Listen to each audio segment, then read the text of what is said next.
If you look at every bass fisherman's tackle box, the serious anglers who've been doing this for a long time, you're gonna find 3 types of baits in every single one of them.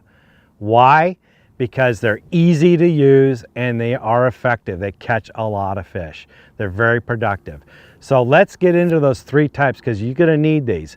The first one is spinnerbaits. Now spinnerbaits on the surface, they seem to be really easy to use. You just cast out and wind them back in. It's pretty simple to use. What trips up a lot of anglers is trying to figure out which kind of spinnerbait to throw and when. And that's what I'm going to dive into a little bit here. There's basically 4 components to consider when you're looking at spinnerbaits. That's weight, that's color, blade, and type of spinnerbait. So let's get color first of all. Color is really easy. What you're doing here is you're basically mimicking a bait fish. So white is going to be the predominant color. I have fished spinnerbaits all over this country and I've always caught fish on white. So you got to have that.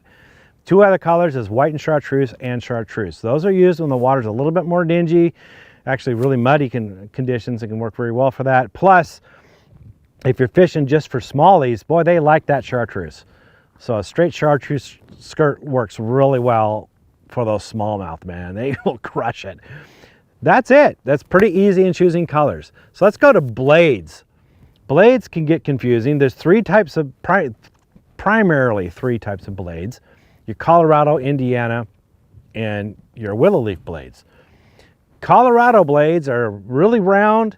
They flash, they got a lot of vibration. They're really known for it. It's just a big thumper blade. It makes the tip of your rod just vibrate. I mean, they put off a lot of vibration in the water, and it doesn't take much to get that blade to move. It has a lot of lift to it, so it can keep the bait up in the water column. These are best used in the cooler months of the year because a lot of times you're slow rolling a bait. And you're moving it real slow and you got to keep it upright, and you can do it way down towards the bottom of the lake. You can be 20 feet deep or even deeper and just slowly crank it, and that blade thump thump thump thump thump thump, where it's working really well in your favor, and that calls in the bass from far away. So they work really well in the colder months.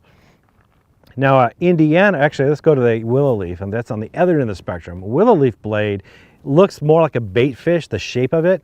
It doesn't have very much vibration, but boy, it sure puts off a lot of flash.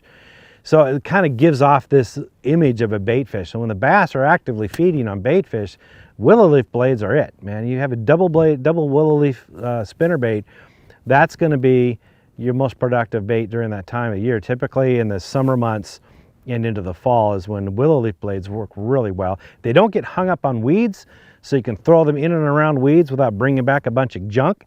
So they're really good for those type of lakes, and it's in and around lily pads and things like that. Willow leaf also works well if you're doing night fishing, especially around docks and marinas that are lit, because it'll reflect that light and it can attract the fish from distances. So quick little tip there. Indiana blades are between a Colorado and a willow leaf. They have a lot of vibration, plus they have a lot of flash. They don't have as much vibration as a Colorado, nor do they have as much flash as a willow leaf, but they're really good universal jack-of-all-trade blades, which is what I throw the majority of the time. You can fish these fast, slow, you can boil them on the surface, you can drag them on the bottom, you can bring them through all kinds of cover and fish them in all kinds of conditions, whether the water's muddy or clear. They work really well. So to me, I like the most universal, easy to use blade of all for spinnerbaits. So we've covered color. One more thing about color, by the way, if you do fish at night, one more color to get is a black skirt. Black skirt works well at night. Why? Because at night everything turns to shades of gray, and a dark black spinnerbait is going to contrast the most against the lighter shades of gray and it's around it. So it shows up the most and it's easiest for the bass to find. Let's move on now to size. Now, 3/8 ounce size is the most common, the one you find most bass anglers throw, and for good reason. It matches the forage size, particularly the summer months through fall. It's like the best size to throw. In and around cover, it keeps it up shallow, you can burn it back fast, you can reel it in slow. It's very versatile, universal weight size. But I change sizes outside of those periods. One is during the winter months and in the early spring. A 3/4 ounce spinnerbait works really well. One, because you can get the bait way down deep, but also you can just slow roll it and keep it down there. You don't have, if you start bringing it back a lighter spinnerbait at a certain speed, it'll rise up off the surface and off the bottom and come away, whereas a 3/4 ounce will stay down there. So that works really well. Plus, if I want to burn a bait back really fast during the summer months, I'll use a 3/4 ounce. Sometimes those 3/8 ounce spinnerbaits will start to lay over on their side if you're burning it really fast across the top of the water column. So a 3/4 ounce will keep it running straight and true and won't roll over if you're reeling it back really quick. And that can be a killer technique when the bass are really actively feeding, particularly in the early fall. One other size I'd recommend getting is one you would use right after the spawn, and that's a 1/4 ounce spinnerbait. Right after the spawn, like the 4 to 6 weeks after the spawn, man, everything has spawned, right? Bass, walleye, crappie, bluegill, they've all been spawning. Carp, whatever you got in your lake. And so there's a lot of fingerling and fry in the lake at that time, and bass are targeting that. So a smaller size bait works really well during this windows. The last thing to think about on spinnerbaits is type. There's 3 types of spinnerbait. Now the long arm spinnerbait is the one most people are referring to. Some old guys will refer it to as the safety pin lure. That's what my dad still calls them because they look kind of like a safety pin. But anyway, these are the ones most anglers throw. You can see the big wire on it acts like a big weed guard. So that enables you to throw it in these weeds and wood and all kinds of stuff when it comes through without getting hung up. So don't be afraid to throw a spinnerbait into that stuff. A lot of times that's where the bass are and you're going to get bit. There's 2 other kinds though. One's a short arm spinnerbait, and this is where you can tell the top wire arm is really short. And these work great as a drop bait. The bait falls horizontally down. And a lot of times you have a Indiana or Colorado blade on it. The Colorado blade just helicopters and thumps like a parachute almost as it falls down. This works great in the winter months when the fish are holding off deeper cover or deeper structure, like humps and ridges and drop-offs. You just throw it along those and let it helicopter down. A lot of times it won't even hit the bottom. They'll hit it before it hits the bottom.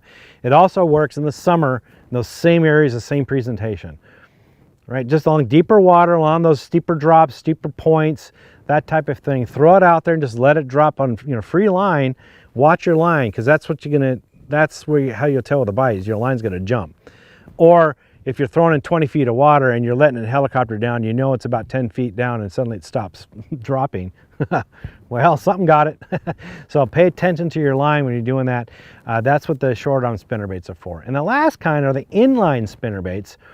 These are like the rooster tail. They're not as common for bass.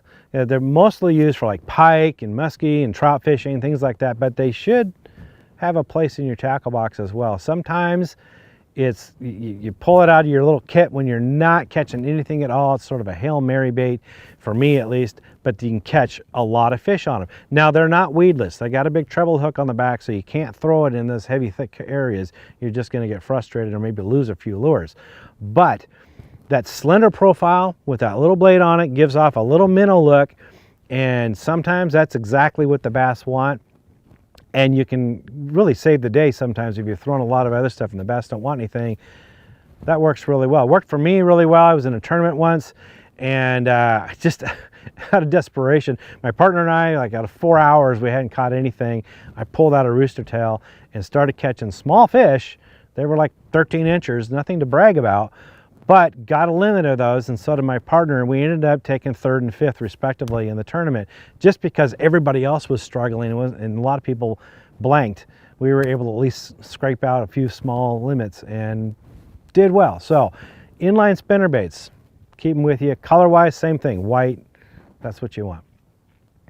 So let's move on to the next kind of bait that you need to have, which is I call it rattle traps. It's vibrating lipless crankbaits.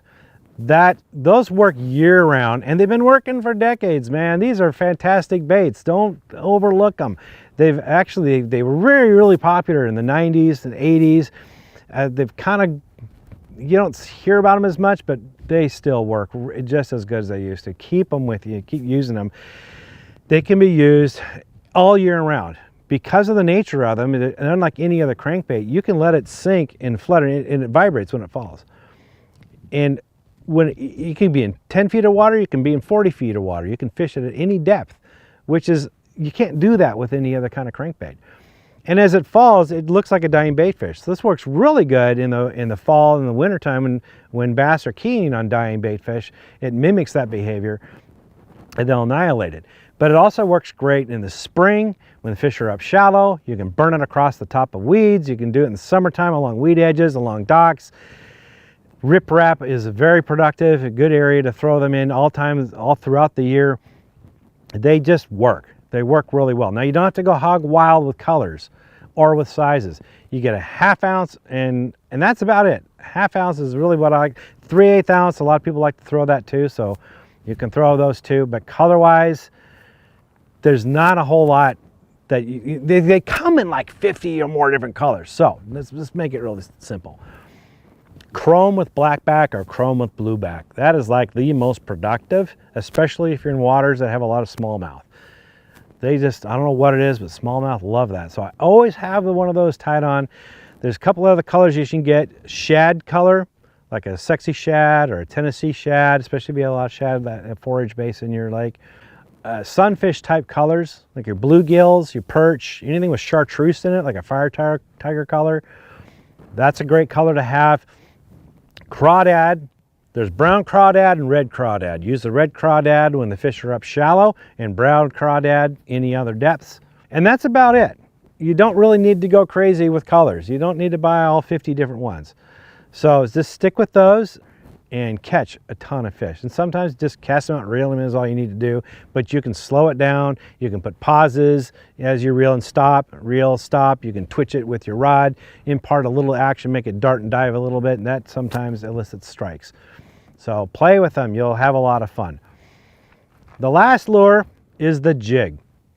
Now the jig has been catching bass for decades. It is one of the best for catching large bass.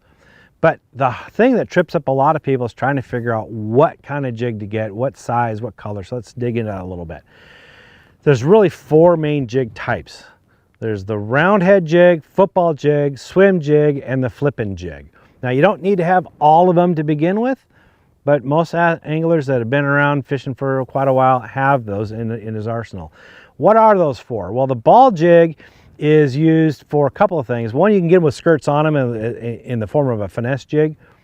Those are great for when the bite is a little bit off and the fish are a little bit reluctant to bite. Finesse jigs can save the day. They're a more compact size jig. But also the ball jigs, you can thread a grub onto them. You can put them in a tube. You can use them for a variety of different baits. The cool thing about them, because it's a round head, it doesn't get hung up very much. So it's great for throwing around rocks and gravel and riprap, those type of things. And even if you do get hung up, because the eye is at the top of the head, they're easier to get unstuck, to pop it loose and get it out of those things. So those are best for using open water or rocky areas or canyons, those type of things. Round ball head jig heads work for that. The next one is football jigs. Now football jigs are designed to be crawled on the bottom of the lake. You reel those in and crawl them on the bottom and they kind of wobble back and forth. So a jig with a skirt with a crawdad trailer on it resembles a crawdad. And color wise, you just want to stick to the browns or the greens if your water is got a little bit of visibility to clear. And if your water is really dirty, less than a foot of visibility, then you can use like a black and blue. And that's it. You don't have to go crazy with colors. Size wise, 1/2 ounce jig and 1/4 ounce jig is really the staple. That's like bread and butter. That'll cover the majority of your fishing. The bigger ones, when the bass are biting in bigger baits, sometimes it's in the fall and in the winter months, the bigger bait will work, and in the early spring. And then the compact size of the 1/4 ounce works best for the warmer months, particularly if you want a real slow fall. The slower the fall typically is the more bites you'll get. So a 1/4 ounce works a lot in that situation. Now, if the bass are super active and they're chasing down bait and everything, well, you might not want to throw a jig. You might want to throw a crankbait or a spinnerbait. But you can also use a fast fall. So a heavier jig and let it punch through through the weed cover, let it fall quickly, and that will trigger that reaction bite. So having those 2 different weight sizes helps with those things. That's for all these jigs I'm talking about. Now the next one is the swim jig. A swim jig is designed to look like a bait fish. You actually reel it through the water. And as you do, it has a little bit of a wobble action to it, but most anglers like to reel it back in by just shaking the rod tip as they reel it in. That imparts a lively action to it, makes it look like a bait fish going through the water. You can put a boot tail trailer on it, something that looks like a bait fish. You can swim it around anything, really. Outside weed lines, along sunken roadbeds. You can do a rip wrap. You can do it along docks. It's a variety of different areas. Color-wise, you're looking for a bait fish. That's what you're trying to imitate. So white and chartreuse, maybe some silver in it. That's really all you need. You don't need a whole bunch of colors.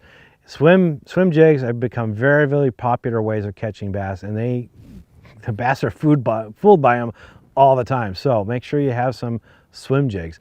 And then the last kind of jig, that's your flipping jig, sometimes referred to as a grass jig, some call it a bass jig. But these are designed to be thrown into the cover.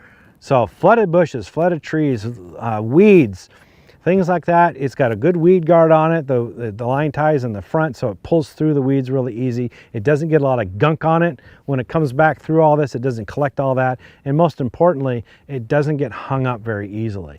You can throw it in some real thick, nasty stuff and get it back out without it being snagged.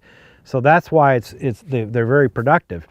Plus, a lot of times, this is when the bass will get up in that stuff for a variety of different reasons throughout the season. But a lot of times, that's where the bass will hang out.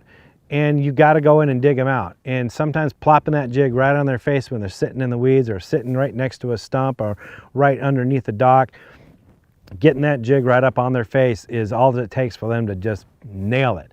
And that's what a flipping jig does for you. So you can put a craw trailer on it, you can put a bait fish style trailer on it. There's a variety of things to do with them. Again, the colors are the same.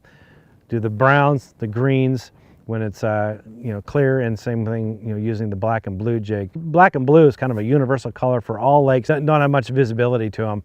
Black and blue works really well. Some guys like to take the craw trailer and match the skirt, while others like to have contrasting.